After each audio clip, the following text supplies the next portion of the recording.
Hello friends, నేను శరణ్యాని. ఇవాళ 7 అడుగుల బంధం 133వ భాగం చదువుకుందాము. రాసిన వారు మీనా ముక్తేశ్వర్ గారు. రవివర్మ ఫ్యాక్టరీ పనులు చూసుకుని వసుంధర నిలయానికి చేరాడు. భోజనం చేసి డాబా మీదకు వెళ్ళి దేవాకు మెసేజ్ పెట్టాడు. ఖాళీగా ఉన్నావా దేవా? కాన్ఫరెన్స్ కాల్ మాట్లాడుకోవాలి మనం. పైగా సీక్రెట్గాని మెసేజ్ చేశాడు. తప్పకుండా ఒక అరగంటలో నేను మెసేజ్ పెడతానని దేవా మెసేజ్ పెట్టాడు. ఈలోపు నేను కృష్ణవర్మకు మెసేజ్ పెడతానని ఫోన్ పెట్టేశాడు రవివర్మ. రాజశేఖర్ నిలయం సందడిగా ఉంది. ధరణి పాపాయికి పాల్పడుతూ మాతృప్రేమతో మధురంగా పాట పాడుతూ ఉంది. లాలిపాట. లాలీ లాలీ లాలీ లాలీ లాలీ లాలీ లాలీ లాలీ వటపత్ర సాయికి వరహాల లాలి నా జీవనేత్రునికి రతనాల లాలి. ఎవరూ లేని గదిలో తన అందాల పాపాయికి బంగారు లాలి పాట పాడుతున్నది. ధరణి మాతృహృదయం పొంగిపోతూ ఉండగా తొలి దినాలలో మాతృత్వం మరింత మధురంగా ఉంటుంది. చుట్టుపక్కల ఎవ్వరూ కూడా తనను గమనిస్తున్నారని కానీ ఏమీ ఉండదు. ఆ తల్లి మనసులో తన పాప కోసం రాగాలు తీస్తుంది. చిన్న పాపలా మాట్లాడుతుంది. తన బిడ్డ కోసం బుజ్జగిస్తుంది, లాలిస్తుంది, పాలిస్తుంది. ఈ అన్ని పనుల్లో ఎవరు అడ్డొచ్చినా ఊరుకోదు తల్లి మనసు. ఇప్పుడు అదే స్థితిలో ఉన్నది ధరణి. ఎప్పుడు ఎవరో ఒకరు తన గదిలో ఉంటుంటే ఏదోగా అనిపిస్తూ ఉంటుంది. తన పాపతో తన ఒక్కతే ఉండాలి. ఆ పాపాయి నవ్వులు చూసుకోవాలి. ఆ చేతి వేళ్ళ నుండి ఆ కళ్ళల్లో మెరుపుల వరకు అన్నీ గమనించుకుంటూ పాపను మురిపంగా చూసుకుంటూ గర్వపడిపోతూ ఉండాలనిపిస్తుంది తల్లి మనసు ఉన్న ప్రతి ఇల్లాలికి. అలా ఉంది ఇప్పుడు ధరణికి. భోంచేసావా అని రవివర్మ చేసిన మెసేజ్ చూసుకోలేదు. పాటల్లో లీనమైపోయింది ధరణి. అప్పుడే భోజనం చేసి నా కృష్ణవర్మ డాబా మీదకు వెళుతూ కళ్ళతోనే శ్రావణిని పైకి రమ్మని సైగ చేశాడు. శ్రావణి బొంగమూతి పెట్టుకుని అలిగిన అల్లరి కళ్ళల్లో చిలిపితనం కలిపి వలుపులలో కాస్త కోపాన్ని రంగరించి అందంగా పెట్టింది ముఖం. అబ్బో, పైకి రా బంగారు బుజ్జి అంటూ చిన్నగా చెప్పాడు కనుకొడుతూ కృష్ణవర్మ.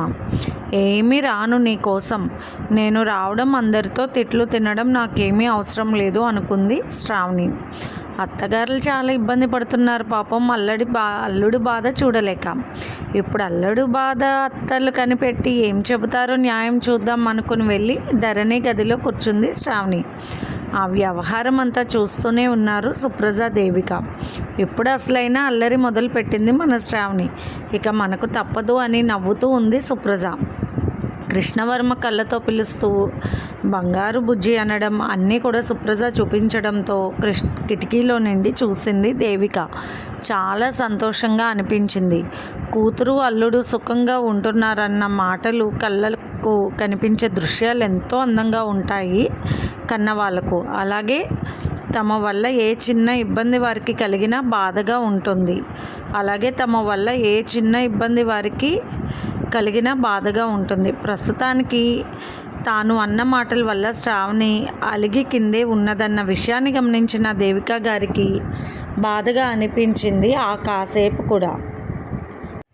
కృష్ణవర్మకు ఇంతలో రవివర్మ ఫోన్ చేశాడు. తమ్ముడు, డాక్టర్గా బిజీగా ఉన్నావా లేక కొత్త పెళ్ళికొడుకుగా బిజీగా ఉన్నారా అంటూ మెసేజ్ పెట్టాడు. అన్నయ్యలకు తమ్ముడిగా ఖాళీగా ఉన్నాను, చెప్పండి అన్నయ్య అంటూ మెసేజ్ పెట్టాడు కృష్ణవర్మ. రవివర్మ గీతికా దేవా నేర్పిస్తున్న విధానాలు, వెబ్ సిరీస్, డ్రామా గురించి చెప్పాడు. అంతేకాక రాజశేఖర్ నిలయం అమ్మాయిలకు చాలా చాలా ఉంది, తగ్గించాలి మనమంతా కలిసి అంటున్న రవివర్మకు. నిజమే అన్నయ్య, ఒక్కొక్కరం ఒక్కొక్కలా బాధపడుతున్నాం అన్నదమ్ములం. మా బాధలు నువ్వు కాబట్టి అర్థం చేసుకున్నావు, ఎంతైనా సీనియర్వి కదా అంటూ నవ్వేశాడు కృష్ణవర్మ. మన దేవా లైన్లోకి వస్తున్నాడని ముగ్గురు కాన్ఫరెన్స్ కాల్లో ఉన్నారు. ఏమిటి చిన్నన్నయ్య తిప్పలు పడుతున్నారా అన్నాడు కృష్ణవర్మ నవ్వుతూ. అయ్య బాబోయ్, ఒక 4 ఏళ్ల వరకు పిల్లలని కనవద్దని చెప్పు శ్రావణికి, అల్లాడిపోతాం. వయసు ఉత్సాహం ఉంటుంది మనలో, అది అలసుగా తీసుకుంటూ మనల్ని మామూలుగా ఆడుకోరు అన్నాడు దేవా. రవివర్మ మాట్లాడుతూ, అయ్యో దేవా, నేను చెప్పేది విను అంటూ ధరణితో గీతిక మాట్లాడిన మాటలు నేను విన్నానంటూ తను విన్న విషయాలన్నీ కూడా చెప్పాడు. అమ్మ వెబ్ సిరీస్ గేమ్ ఆడుతుందా నాతో అన్నాడు ఆశ్చర్యంగా దేవ. అవునురా దేవా, ఊరికే బోల్తా పడిపోకూడదు, తెలివి గలవాడివి, నీకేమైంది అన్నాడు రవివర్మ. ఏం చేద్దాం అన్నయ్య, కడుపులో మన ప్రేమకు ప్రతిరూపమైన బిడ్డను పెట్టుకుని మనల్ని ఇలా బ్లాక్మెయిల్ చేస్తారని నాకేం తెలుసు అన్నాడు దేవా. మామూలుగా ఉండదు ఆడవాళ్ళ విషయాలు, మనకు తెలియనిది ఏముంది, 3 రోజుల వ్యవహారంలో కూడా మనల్ని ఎంత అల్లాడిస్తారు, తెలియదా నీకు అన్నాడు రవివర్మ. నవ్వుకుంటూ ఉన్నాడు కృష్ణవర్మ. కొత్త ఉత్సాహంతో ఉన్న కొంటె కుర్రాడు కృష్ణవర్మ. ఉత్సాహాలకు ప్రమోషన్ వచ్చి తండ్రిగా మారుతున్న తిప్పలు పడుతున్నవాడు దేవా. ఉత్సాహాలు అయిపోయి డబుల్ ప్రమోషన్ వచ్చి తండ్రిగా ఉన్న సీనియర్ జీనియస్ రవివర్మ. వారి ముగ్గురు సంభాషణలు భలే సందడిగా ఉన్నాయి. కృష్ణవర్మ రమ్మని చెప్పాడు, తనకు వెళ్ళలేదు, కానీ కనీసం ఫోన్లో మెసేజ్ కూడా చేయలేదని శ్రావణి అనుకుంటూ ఉంది. ధరణి గదిలో కూర్చుని పాపాయి వైపు చూస్తూ ధరణితో ఏదో మాట్లాడుతూ ఉన్న శ్రావణి మనసంతా కృష్ణవర్మ దగ్గరే ఉంది అన్న సంగతి గ్రహించిన ధరణి, ఏమిటి శ్రావణి వెళ్ళు పైకి అన్నది నవ్వుతూ. ఏమో కాస్త బెట్టు చేద్దామని కూర్చున్నాను, కానీ పైనుండి మళ్ళీ మెసేజ్ లేదు, పిలవలేదు, అందుకే వెళ్ళకపోతే మంచిది. 2 రకాలుగా భయం ఉంటుందని ఇంట్లో పెద్దవాళ్ళ ఆలోచనలకు కృష్ణవర్మ అల్లరికి సంకెళ్ళు వేయాల్సిందే అని నవ్వింది శ్రావణి. ఎవరో వస్తున్న అలికిటి వినిపించి చాటుగా ధరణి పక్కన పడుకుని పోయింది శ్రావణి కళ్ళు మూసుకుని. కృష్ణవర్మ అయి ఉంటారు. అయినా తనకు కావాలి అని ఏదైనా అనుకుంటే ఎవరిని లెక్క చేయడు, ఎక్కడికైనా వచ్చేస్తాడు అనుకుంది సిగ్గుపడిపోతూ శ్రావణి మనసులో. దేవిక గారు లోపలికి వచ్చారు. పక్కనే శ్రావణి నిద్రపోతున్నట్టు చూసి, ఇదేమిటి శ్రావణిని ఇక్కడ పడుకోబెట్టుకున్నావు, నీకు ఇబ్బంది కదా, పైకి వెళ్ళమని చెప్పాలి కదా తల్లి అన్నారు దేవిక గారు. నాకేం తెలుసమ్మా, అది కూడా నేను ఎలా చెబుతాను, అదేమిటో వచ్చేలా పడుకుండిపోయిందని లోపల నవ్వుకుంటూ చెప్పింది ధరణి. ఇక నుంచి మీ జోలుకు నేను రాను తల్లి, మీ భార్యాభర్తల విషయాలు కొత్తగా ఉన్నాయి, అప్పుడే నవ్వుకుంటారు, అప్పుడే మాట్లాడుకోరు, లోపల జరిగేది ఒకటి, పైన చేసేది ఒకటి, ఏమిటో అర్థం కాని పరిస్థితి అన్నారు దేవిక. సుప్రజ లోపలికి వచ్చింది బాబుతో. వాడిని తీసుకొచ్చి శ్రావణి వైపు పడుకేసింది సుప్రజ నవ్వుకుంటూ మనసులో. వాడసలే గడుసువాడు, శ్రావణి బయట చెంగు లాగుతూ ఉన్నాడు. శ్రావణి ఏం మెరగనట్టు బలవంతంగా కళ్ళు మూసుకుని ఉంది. నిద్రపోయిన వాళ్ళని లేపొచ్చక్క, నటిస్తున్న వాళ్ళని లేపడం కష్టమేమో అన్నది సుప్రజ. ఏమో అన్నట్లు అయోమయంగా కొంచెం బాధగా చూసింది దేవిక. ధరణి, నువ్వైనా చెప్పాలి శ్రావణికి ఇంకా చిన్నతనం, నిజానికి చదువు అయిపోయాక పెళ్లి చేయాలనుకున్నాము, కానీ కుదిరిన విషయం కాదు, కృష్ణవర్మ తాతగారి వల్ల చేయవలసి వచ్చింది. ఆయన కోరికలో కూడా నిజం లేకపోలేదు, కానీ శ్రావణి ఈ విధంగా చేయడం బాగోలేదు. ఇందాక కృష్ణవర్మ గారు పైకి పిలిచారు కానీ వెళ్ళలేదు. ఈ అమ్మాయి అని చెప్పారు దేవిక. ఏమోనమ్మా, నాకేం తెలుసు, పాపాయిని చూసుకుంటున్నాను నేను అని లోపల నవ్వుకుంటూ చెప్పింది ధరణి. భలే చెబుతున్నావే అక్క అంటూ చిన్నగా గిచ్చింది ధరణిని శ్రావణి. అబ్బా అంటున్న ధరణిని, ఏమిటమ్మా ఏమైందన్నారు దేవిక. ఏమోనమ్మా, నడుము నొప్పిగా ఉంది అన్నది ధరణి మనసులో నవ్వుకుంటూ. బాలింతరాలు పడక సరిగ్గా ఉండాలి, పక్కన ఇలా ఒకరు పడుకుంటారా, మరీ విడ్డూరం కాకపోతే డాక్టర్ కోర్స్ కూడా చదువుతుంది, అంత మాత్రం తెలియదు అన్నారు దేవిక గారు. అయినా అల్లుడు గారు ఏమనుకుంటారు, ఆయన పైన ఉన్నప్పుడు ఈ అమ్మాయి పట్టించుకోవాలి కదూ, ఇక్కడికి వచ్చి పడుకుంటే ఇది కరెక్టేనా అన్నారు దేవిక. ఏది కరెక్ట్ కాదు అని మీకు సంతోషం కలిగించేలా కనిపించాలి, మా బాధలు ఎవరికి కావాలి అనుకుంది శ్రావణి మనసులో. అయ్యో ఏమిటి కృష్ణవర్మ గారు బయటకు వెళ్తున్నట్టున్నారే అన్నది సుప్రజ. అప్పుడే బాబు శ్రావణి దగ్గర పాల కోసం చేతులు ఆమె గుండెల మీద వేస్తూ నోటితో యుద్ధం చేస్తున్నాడు దగ్గరికి వెళ్ళి. అయ్యో అనుకుంటూ శ్రావణికి చెక్కలు గింతలు పుట్టాయి. అసలు కృష్ణవర్మ గారు వెళ్తున్నారంట, బయటకు ఎందుకు అనుకున్న శ్రావణి ఆవలిస్తూ పైకి లేచింది. ఆవలింతకు అక్క చెల్లెలు లేకపోయినా ఈ మధ్యన ఊరికే వచ్చేస్తుంది అంటూ నవ్వేసింది సుప్రజ. ఏంటి పిన్ని అన్నది కళ్ళు గట్టిగా తెరిచినట్టు శ్రావణి. ఏమీ లేదు, కృష్ణవర్మ గారు బయలుదేరినట్టున్నారు అన్నది సుప్రజ. శ్రావణి అవునా, వెళ్ళేటప్పుడు ఒక్క విషయం చెప్పాలనుకున్నానంటూ చటుక్కని లేచింది శ్రావణి. దేవిక సుప్రజ ధరణి నవ్వుకున్నారు ఒకరి ముఖాలు ఒకరు చూసుకొని. గేట్ వైపు చూసి ఎవరూ వెళ్ళలేదే అనుకుంది శ్రావణి. శ్రావణి నిదానంగా మెట్లెక్కి వెళ్ళడం సుప్రజ దేవిక చూశారు. మరి ఏం చెయ్యాలి అన్నయ్య అంటున్నాడు కృష్ణవర్మ. ఏదేమైనా సరే అలా ప్రతిదానికి వాలిపోకూడదు, మనం అలసైపోతాం వాళ్ళకి అని చెబుతున్నాడు రవివర్మ. అన్న తమ్ముళ్ళు ఫోన్లో మాట్లాడుకుంటున్నారు, అందుకే నా విషయం మర్చిపోయినట్లున్నారు. ఇంకేముంది, మా పెద్ద బావగారు చాలా సలహాలు ఇస్తూ ఉంటారు, ఇస్తే ఏంటంటే అంతకు మించి చూపిస్తా మా తడాక అనుకుంది శ్రావణి మనసులో. ఇంతలో దుర్గమ్మ గారు శ్రావణి ఖాళీగా ఉంటే కృష్ణవర్మతో బయటకు వెళ్ళవచ్చు కదా షికార్కంటూ గట్టిగా అరిచి చెప్పారు. అప్పుడు వెనక్కి తిరిగిన కృష్ణవర్మ చాటుగా వింటున్న శ్రావణి చెవి పట్టుకున్నాడు అల్లరిగా. కృష్ణవర్మ నవ్వుతూ ఉన్నాడు. రవివర్మ చెబుతున్న మాటలకు శ్రావణి అక్కడే ఉంది. బావగారు ఏం చెప్తున్నారో పాపం, నవ్వులు ఆగడం లేదు అబ్బాయికి, నేనున్నానని ఉనికి కూడా లేదనుకుంటూ కిందకు దిగి వెళ్ళిన ధరణికి ఆ విషయాన్ని చెబుతూ ఉన్నది శ్రావణి. అక్క చెల్లెలిద్దరూ నవ్వుకుంటూ ఉన్నారు. నువ్వు కిందకి ఎందుకు వచ్చావు, పైకి వెళ్ళవే అన్నది ధరణి నవ్వుతూ. నానమ్మ చెబుతూ ఉండదే, ఉన్న ఓపిక అంతా పెళ్ళం దగ్గర పోతే ఉంచుకోవాలి మరొక దాని అన్న ఊహకు కూడా ఎవడు వెళ్ళడు అని. తప్పు మీ పెళ్ళాలదైనే, ఎవడైనా మగాడు తప్పు చేశాడంటే అంటూ ఉండేదని పక్కపక్క నవ్వుతూ ఉంది ధరణి. అయ్యో అక్క అంటూ సిగ్గుపడిపోతూ తెగ నవ్వింది శ్రావణి. నిజంగా నిన్న మొన్నటి దాకా ఏదైనా ఒక విషయం మాట్లాడాలంటే సిగ్గుపడే అమ్మాయిలు ఒక బిడ్డను కనగానే కాస్త పెద్దరికం తెచ్చుకొని పెద్దవాళ్ళ మాటలు సులభంగా చెప్పేస్తుంటారు మన ధరణిలాగా. అవును, నానమ్మ సామెతలు చెప్పినట్టుగా భలే చిట్కాలు చెబుతుందే అంటూ నవ్వేసింది ధరణి. పాపాయి కూడా ఉంది. ఏమిటా మాటలక్క అవి అంటూ వినడం చాలా ఇష్టంగా అనిపించిన వద్దు అన్నట్లు కావాలని సిగ్గు నటిస్తుంది శ్రావణి. చిట్టి పాపాయికి ఏమీ తెలియదు కానీ మా బుజ్జి బంగారంకి తెలియాలి కదూ అంటూ నవ్వింది ధరణి. రవివర్మ మాట్లాడుతూ, దేవా ఎదురింట్లో పక్కింట్లో ఎవరూ లేరా లేడీస్ అన్నాడు నవ్వుతూ. హా అంటూ దేవా కృష్ణవర్మ ఇద్దరూ నవ్వేశారు చెరొక వైపు. అయ్యో నేను అలాంటి వాడిని కాదన్నయ్య అన్నాడు దేవా కంగారుగా. ఎహే ఊరుకో, అందుకు కాదు, నువ్వు అలాంటి వాడవైతే సలహా నీకెందుకు చెప్తానని నవ్వాడు రవివర్మ. దేవ బాగా ఆలోచించి ఎదురింట్లో లూసీ ఆంటీ, పక్కింట్లో వేరే ఆంటీ ఉన్నారు అన్నాడు దేవా. వారికి ఎంత వయసు ఉంటుంది, అమ్మమ్మ వయసు ఉంటుందా? అయోమయం, చిన్నవాళ్ళు ఎవరైనా ఉన్నారా అన్నాడు రవివర్మ. చిన్నవాళ్ళంటే నేను గమనించలేదన్నయ్యా అన్నాడు దేవా. అదే మనం చేసే పొరపాటు, పక్కన ఎవరిని గమనించడం లేదు, ఇక మేమే వాళ్ళ ప్రాణం అన్నట్టు వేషాలు వేస్తూ ఉంటారు మన భార్యలు. అప్పుడప్పుడు కావాలని అలా ఒక లుక్ వేసుకోమా వెంటనే జాగ్రత్తగా ఉంటారు, అంతేకాదు అంటూ మరొకన్ని చిట్కాలు ఇచ్చాడు రవివర్మ. విపరీతంగా నవ్వుతున్నాడు కృష్ణవర్మ వింటూ. అన్నయ్య ఏమిటి సలహాలంటూ. లేకపోతే వీళ్ళు తప్పితే వేరే ప్రపంచం లేదన్నట్లు మనం ప్రేమగా అయిపోతాం, వారికి అది అలసైపోతుంది. కానీ కొన్ని విషయాలు తెలియజేస్తూనే ఉండాలి, మేము మీకు దొరకడమే అదృష్టం అన్నట్లు అప్పుడప్పుడు బిల్డప్ ఇవ్వాలి అంటున్న రవివర్మ మాటలకు అటు దేవా ఇటు కృష్ణవర్మ నవ్వుతూ ఉన్నారు.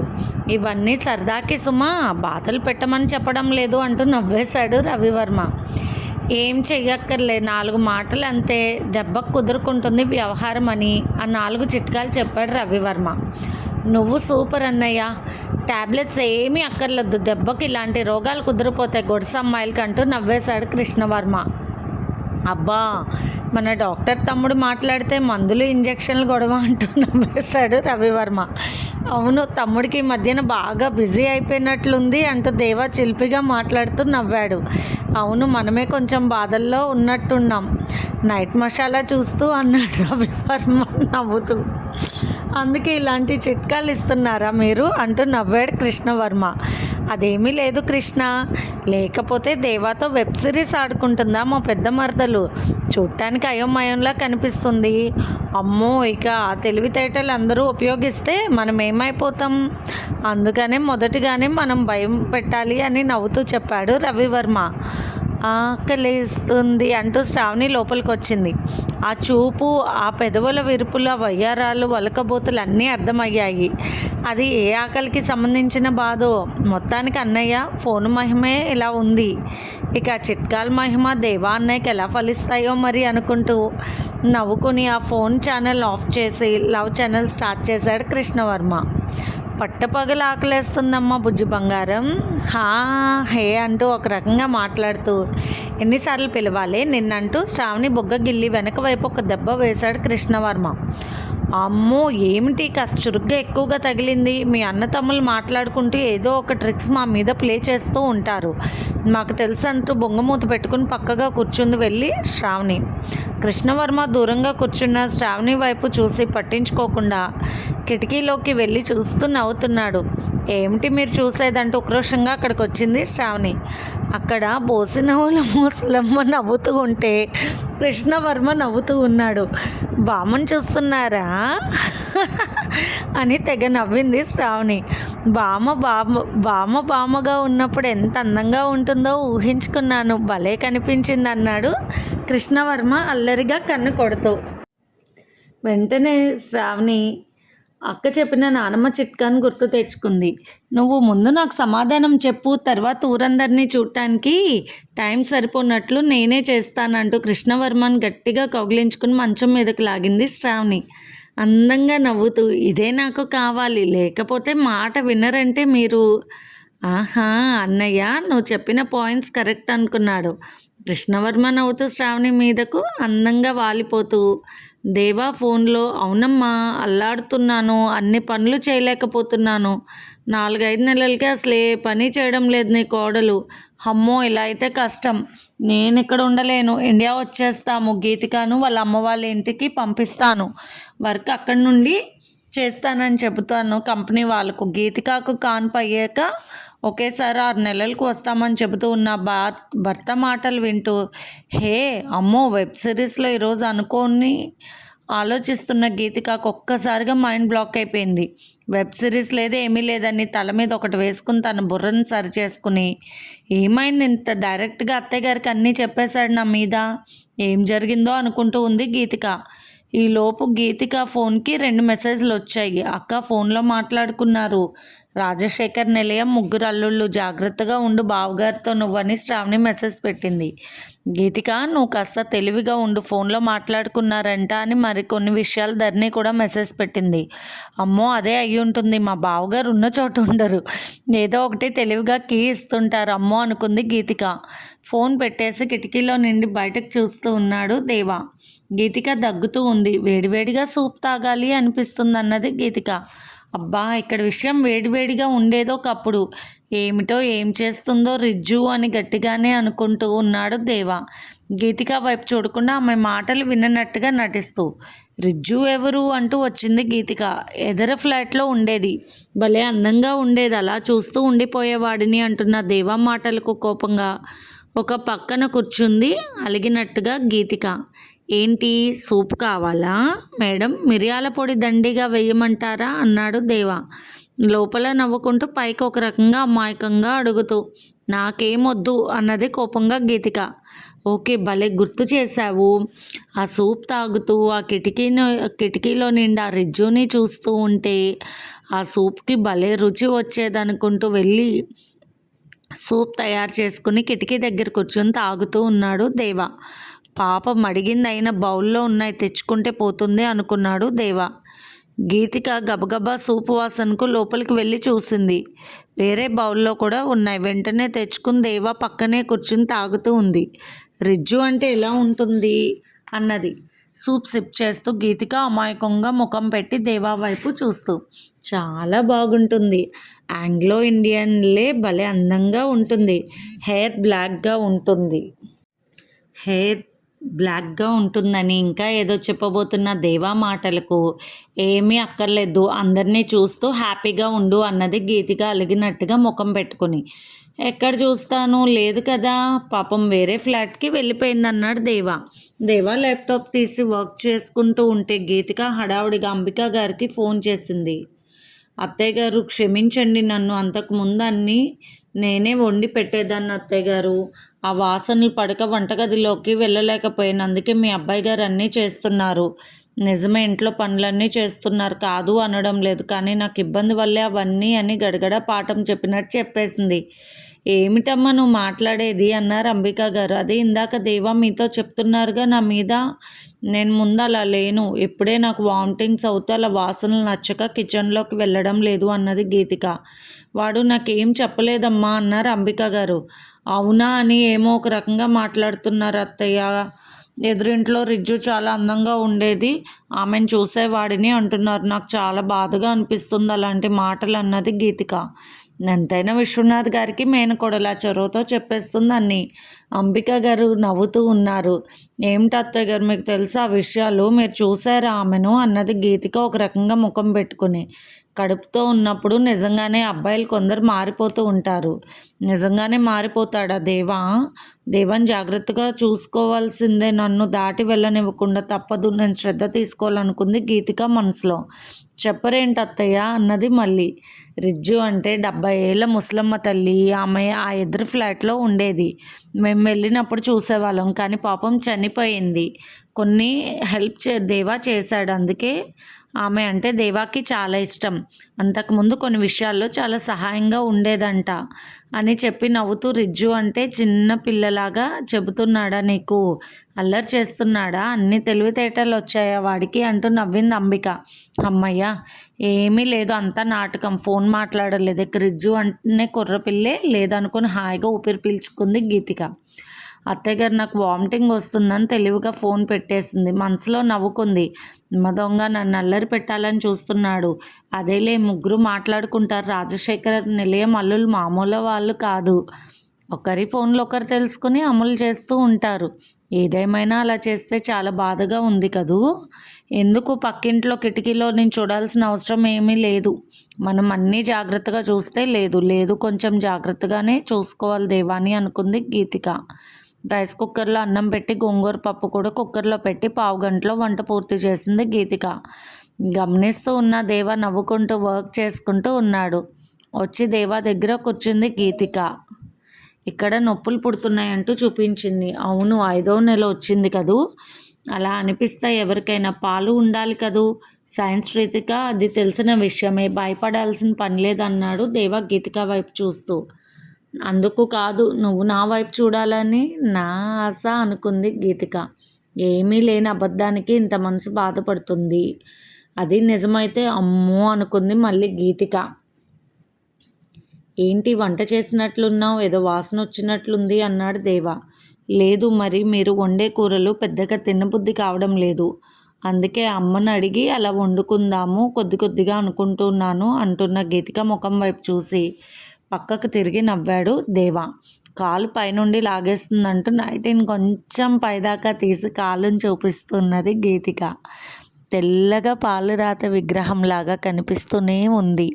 అయినా కూడా ఏమీ పట్టించుకోకూడదు, కొంచెం బెట్టు చేయాలి. అన్నయ్య చెప్పిన పాయింట్స్లో ఇది కూడా ఒకటి అనుకున్నాడు దేవా. చూసి చూడనట్లు చూడకుండా, అక్కడ బామ్ ఉంది కదా, కొంచెం అప్లై చేసుకో అన్నాడు దేవా.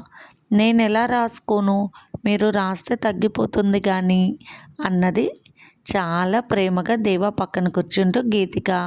మరి బామ్ తెచ్చుకో అన్నాడు దేవా నవ్వుతూ. ఆల్రెడీ తెచ్చుకున్నానంటూ ఇచ్చింది నవ్వుతూ గీతిక. అమ్మ దొంగ, మీ ఆడవాళ్ళకి ఎన్ని తెలివితేటలుంటాయే, సమయానుకూలంగా చటుక్కని మార్చేసుకుంటారు ప్లాన్లు. ఏమిటో మనదంతా ఒక వెబ్ సిరీస్ లాగా ఉంది కదూ అంటూ నవ్వేశాడు దేవా కన్ను కొడుతూ. అమ్మ దొంగ, నేను ఫోన్ మాట్లాడడం విన్నట్టున్నాడు అనుకుని నవ్వేసింది గీతిక. అప్పుడప్పుడు ఇలాంటివి జరుగుతూనే ఉండాలి దంపతుల మధ్య. సరదాలు అలకలు తీర్చుకోవడానికి మంచి మంచి ప్లాన్స్, మొండితనాలు పెంచుకోకుండా, తద్వారా ఒకరి మీద ఒకరికి ప్రేమ గౌరవాలు తగ్గనివ్వకుండా దారిలోకి ఒకరిని ఒకరు తెచ్చుకునే మార్గనిర్దేశాలు దంపతులకు అవసరమే. ఇది ఫ్రెండ్స్ ఇవాల్టి ఎపిసోడ్. రేపు ఇంకొక ఎపిసోడ్తో మేము ముందుకు వస్తాను. మీకు కనుక స్టోరీ నచ్చినట్లయితే లైక్ చేసి షేర్ చేసుకోండి. ఉంటాను.